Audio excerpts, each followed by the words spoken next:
जय श्री राधे। मैं मनीषा किशोरी आप सभी भक्तों को प्रणाम करती हूँ।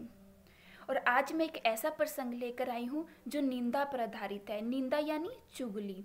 और शास्त्र में कहा गया है कि जो निंदा का पद है वो माँ के पद से भी ऊंचा कहा गया है।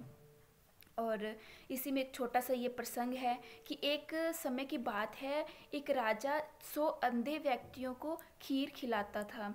उसका नित्य नियम यही था। और एक दिन जो खीर वाला दूध था उसमें सांप मुंह डाल लेता है और जिससे विष दूध में घुल जाता है, मिक्स हो जाता है।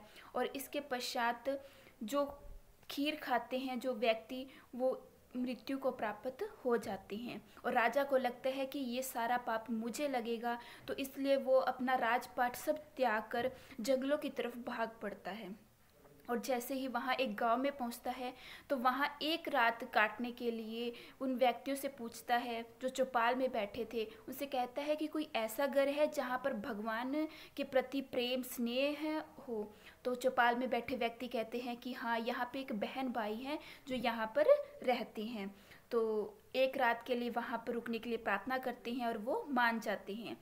और इसी प्रकार जब सुबह उठते हैं तो उस जो वो लड़की थी वो पूजा पाठ में मगन थी। और जैसे ही आज पूजा पाठ में मगन हुए, आज लेट हो गई और नाश्ता भी लेट हो गया, तो उसका भाई उससे पूछता है कि आज आप लेट क्यों हो गई? आज तो हमारे घर में एक मुसाफिर भी रुका है जिसे नाश्ता कर कर बहुत दूर तक जाना है। तो वो कहती है कि आज ऊपर कोई मामला उलझ गया था और धर्मराज जी को उस पर फैसला लेना था। तो उसके भाई के पूछने पर कि ऐसा कौन सा मामला था, तो उसकी बहन कहती है कि एक राजा के द्वारा एक पाप हुआ है कि जिसमें 100 व्यक्ति मारे गए हैं जो अंधे व्यक्ति थे और एक खीर खाने की वजह से। तो उसी का ही एक मामला था और आज धर्मराज जी उस पर फैसला सुनाने वाले थे।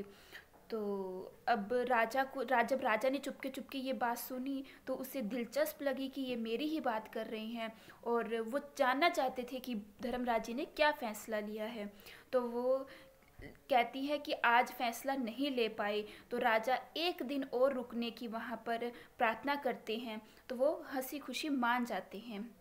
और इधर चौपाल में दिन भर यही बात चल रही थी कि जो मुसाफिर एक दिन का के ठहरने के लिए प्रार्थना कर रहा था, आज वो एक दिन और ठहर रहा है, यानी जरूर उसके मन में कोई पाप है या वो लड़की को लेकर भाग जाएगा। ऐसे अनन्य प्रकार के विचार कर रहे थे। और इसी प्रकार जब अगली सुबह हुई तो राजा ने उससे पूछा कि धर्मराज जी ने क्या फैसला लिया। तो वो कहती है कि धर्मराज जी ने फैसला लिया कि जो पाप किसको लगना था, तो वो पाप जो चौपाल में बैठे जो व्यक्ति थे वो पाप तो वही बांट कर ले गई। यानी जो भी हमारी निंदा करता है वही हमारे पापों का से छुटकारा दिलवाते हैं। इसीलिए हमेशा ध्यान रखना चाहिए कि हमें किसी की निंदा चुगली नहीं करनी चाहिए, नहीं तो जो उस किसी दूसरे का पाप है वो हमें लगने लग जाता है।